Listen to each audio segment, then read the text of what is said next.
Bonsoir, Azul, Salam Yassoua al-Masih, à chacun et à chacune qui nous suivent, qui nous encouragent, qui partagent avec nous ce que nous partageons, qui partagent avec nous notre joie, notre espérance, mais aussi nos douleurs et nos inquiétudes. Aujourd'hui, mes frères et sœurs, comme c'est le dernier jour de l'année 2015, nous sommes le 31 décembre 2015, il est 18h55 et là je m'apprête, avec ma femme on s'apprête d'aller à l'église où nous allons célébrer la fin de l'année 2015 et le début de l'année 2016. Pourquoi j'ai dit célébrer?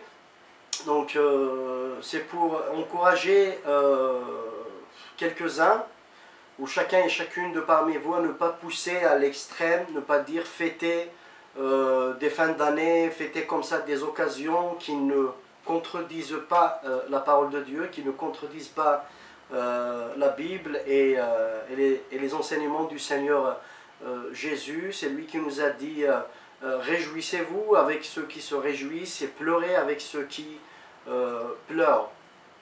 Donc, mais j'aimerais, nous, par la grâce de Dieu, nous avons trouvé privilège, grâce devant Dieu, de célébrer cette occasion, cet événement qui est spécial. On le sait, chaque événement a sa spécificité, donc c'est un événement spécial, mais nous avons trouvé grâce et privilège devant Dieu de le célébrer avec des frères et sœurs dans le corps du Christ, dans l'Église. Donc c'est dans notre église qu'on va célébrer ça. Donc par contre avant qu'on sorte, on va sortir dans plus ou moins 1 heure de temps. Je voulais vous partager ce que j'ai à cœur de partager à l'église, comme j'aurai l'occasion aujourd'hui de partager avec d'autres. Et donc le message que le Seigneur m'a mis à cœur depuis que le pasteur de l'église m'a proposé de partager, le message que le Seigneur m'a vraiment mis à cœur et que l'Esprit Saint pressait mon cœur, c'est par rapport à la reconnaissance et l'espérance. Ce sont des thèmes très très vastes, mais je voulais les abréger, je voulais ne pas trop parler parce que c'est beaucoup de choses à dire. Mais aujourd'hui, j'ai à cœur de partager, comme je vous le partage, comme je te le partage toi aussi, par rapport à la reconnaissance et à l'espérance. La reconnaissance, je voulais la détailler ou bien la diviser en deux. La reconnaissance de l'année de 2015, l'année là qui va s'achever dans quelques heures, et aussi la reconnaissance avec espérance pour l'année 2016 qui va venir. Et pour ça, j'ai tiré l'exemple de David, du roi David, dans l'Ancien Testament, dans le premier livre de Samuel. Et ça, c'est dans le chapitre 17. Donc, voilà, dans le chapitre 17, ce que j'ai compris là, c'est que le peuple de Dieu, le peuple d'Israël, se sont retrouvés face aux Philistins. Les Philistins, c'était un peuple qui est contre Dieu, qui était contre Dieu, qui est contre l'appel du Seigneur, qui s'est rebellé et refuse le Dieu, l'Éternel, le Créateur, le Dieu d'Abraham, d'Isaac et de Jacob. Donc le peuple d'Israël s'est retrouvé face à ce peuple philistin, les Philistins, et le peuple d'Israël était comment dirais-je, était dirigé. Il y avait le roi Saül, qui était le roi du peuple d'Israël à cette époque-là, et donc ils se sont retrouvés devant une situation très très difficile. C'était devant un peuple philistin, et pendant cette situation, pendant cette avant-bataille, il y avait parmi les Philistins un homme géant qui dépasse à peu près 3 mètres et qui s'appelait Goliath. Et ce Goliath, pendant 40 jours, il défiait le peuple d'Israël, il leur disait, donnez-moi un soldat parmi vous, si ce soldat me tue, tout le peuple des Philistins seront à vous, mais si je tue ce soldat, ben, tout le peuple d'Israël seront à nous, donc ils seront leurs esclaves. Et moi, ça vous pouvez le lire et le méditer beaucoup, parce que c'est beaucoup à lire, c'est dans 1 Samuel 17. J'aimerais vous lire juste 2 versets du chapitre 17. Il disait, les Philistins rassemblèrent leurs armées pour faire la guerre. Ils se rassemblèrent à Soko, qui appartient à Juda. Ils campèrent entre Soko et Azekah, à Éphès d'Amim.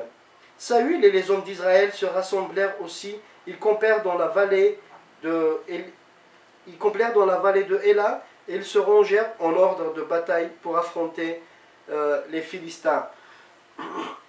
Donc voilà, vous voyez cette image, vous voyez cette scène.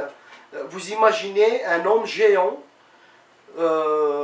qui défiait le peuple d'Israël. Il les appelait, c'était 2 fois par jour. Il défiait, il criait, donnez-moi un homme si vous avez un homme parmi vous. Et pourquoi je voulais vous partager, pourquoi je voulais partager avec vous cette scène ou cette histoire. Voilà le message, voici le message que j'ai préparé pour l'église. Vous inquiétez pas, c'est pas tout ça que je vais vous partager, mais je voulais faire une conclusion. Donc voilà, j'aimerais vous partager quelques sentiments, qu'est-ce que vivait ou qu'est-ce qu'a vécu le peuple d'Israël pendant ce temps-là. Il y avait l'incertitude, il y avait la peur, il y avait l'hésitation. Comme je l'ai dit tout à l'heure, 2 fois par jour, pendant 40 jours, le représentant des armées adverses, le géant Goliath, se présente et il lance aux armées d'Israël un défi.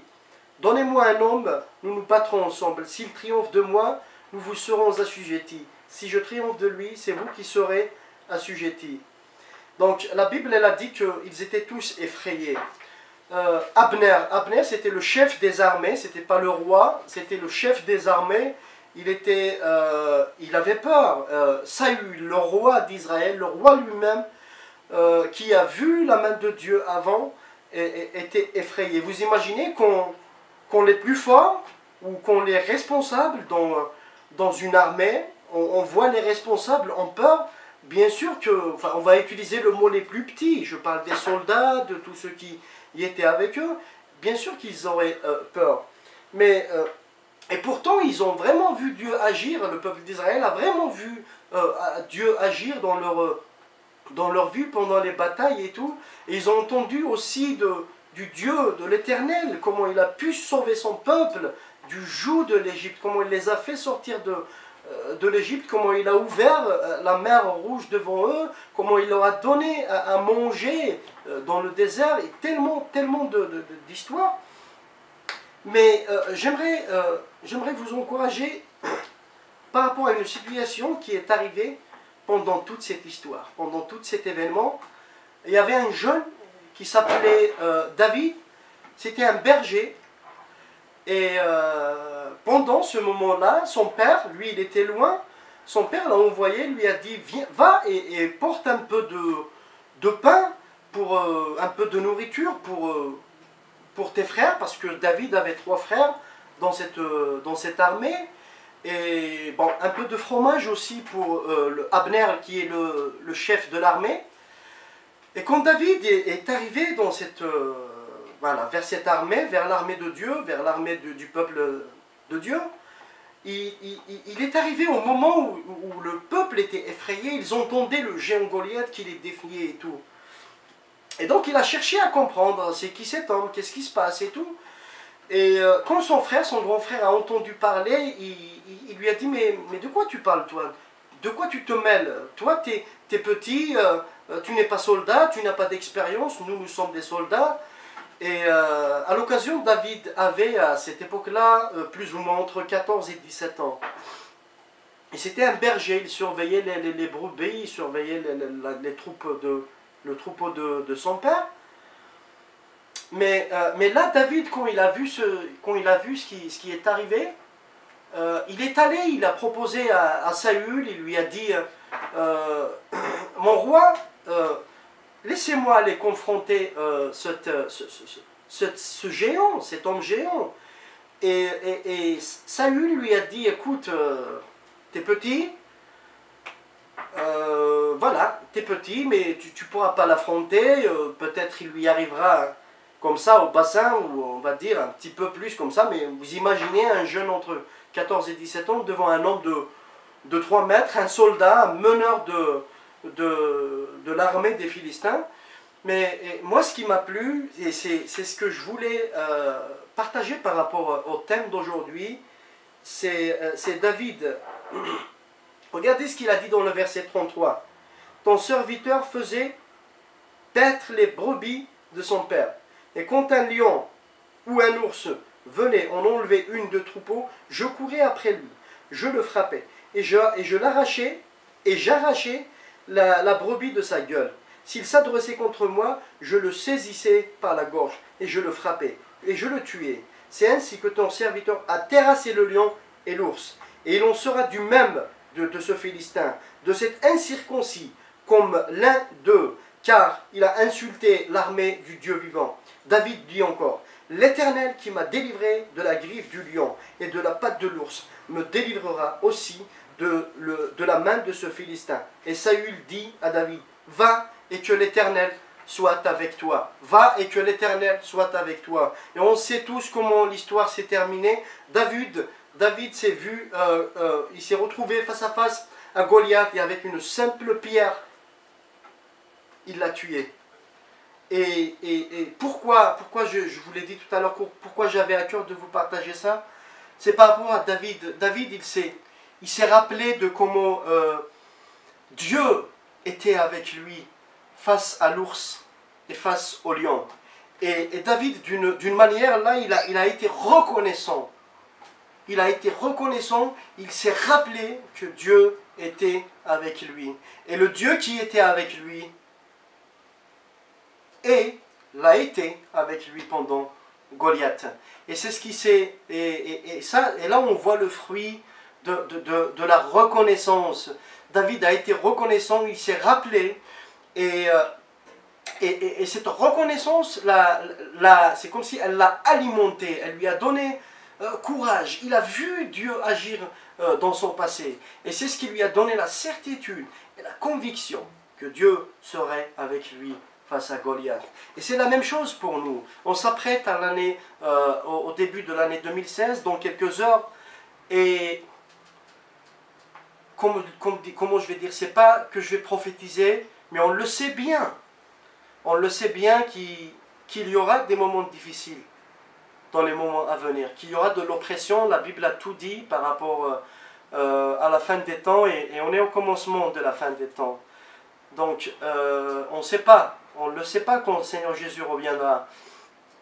Mais pendant les moments là qui vont venir, j'aimerais, personnellement, moi c'est ce que je ferai, et j'aurais besoin qu'on me le rappelle un jour si je passerai par des moments difficiles, c'est de me rappeler, comme l'a fait David, que Dieu a été avec moi pendant les moments difficiles, que Dieu a été avec moi pendant ma maladie, pendant mes inquiétudes, mes peurs, la peur du lendemain, qu'est-ce que je vais manger demain, et si je ne travaille pas, et s'il y a tellement d'inquiétudes, il y a tellement de peur, ce n'est pas, comment je vais vous le dire, c'est pas qu'il ne va pas y avoir ça, c'est tout à fait normal qu'il y aura ça, mais il faudrait se rappeler, il faudrait être reconnaissant avec Dieu. Qui parmi nous n'a pas vu Dieu agir dans sa vie? Qui parmi nous? Donc, le minimum que je peux vous citer, c'est que vous êtes sauvés. Je suis sauvé. Ça mérite la reconnaissance jour et nuit. Jour et nuit. Et on en a vraiment vu Dieu agir. Donc j'aimerais encourager chacun et chacune de nous de conclure cette année avec reconnaissance envers Dieu, parce que Dieu a été avec nous, Dieu a été avec toi, et Dieu serait le même Dieu qui a été avec David, c'est lui qui sera avec toi pendant l'année 2016. Cette reconnaissance va créer en toi une espérance, que j'ai dit tout à l'heure. Cette espérance va te donner comme un oxygène pour respirer de l'air pur, de l'air céleste qui va t'encourager à continuer ta vie. En fin de ce partage, j'aimerais souhaiter une très très bonne année, mes meilleurs vœux pour chacun et chacune de vous. Et je prie que pour ceux qui ne connaissent pas le Seigneur, que ça serait une année, des moments où ils vont vraiment découvrir cet amour inconditionnel, cet amour éternel que Jésus nous a montré, nous a prouvé sur la croix en donnant sa vie par sa propre volonté, afin que quiconque croit en lui ne périsse plus, mais il aura la vie éternelle. Le message pour les croyants, c'est de continuer avec cette espérance, que Dieu ouvre les portes, que Dieu agit selon sa manière et on s'entend. Et aussi un message aussi pour ceux qui vont fêter et tout, s'il vous plaît, s'il vous plaît, s'il vous plaît, évitez d'en prendre de l'alcool, ou si vous prenez de l'alcool, évitez de conduire au volant, parce que c'est très très dangereux pour vous. Et j'aimerais finir mon message avec français, avec anglais, avec espagnol, arabe. عام سعيد لكل واحد يشوف فينا، لكل واحد يتبع فينا. Asguasam gaz يسكربوين اردي طفران. Happy New Year for everyone. Feliz Año Nuevo para cada uno. Et que le Seigneur bénisse, que le Seigneur aplanisse les chemins devant son peuple et que sa volonté soit faite dans chacun, dans la vie de chacun et dans chacune. Ma bouche dit Amen. Dit par l'Esprit Saint, je dis Seigneur, viens vite parce qu'il nous tarde de te voir, il nous tarde d'aller avec toi dans le ciel. Et à une prochaine fois, par la grâce de Dieu, soyez bénis.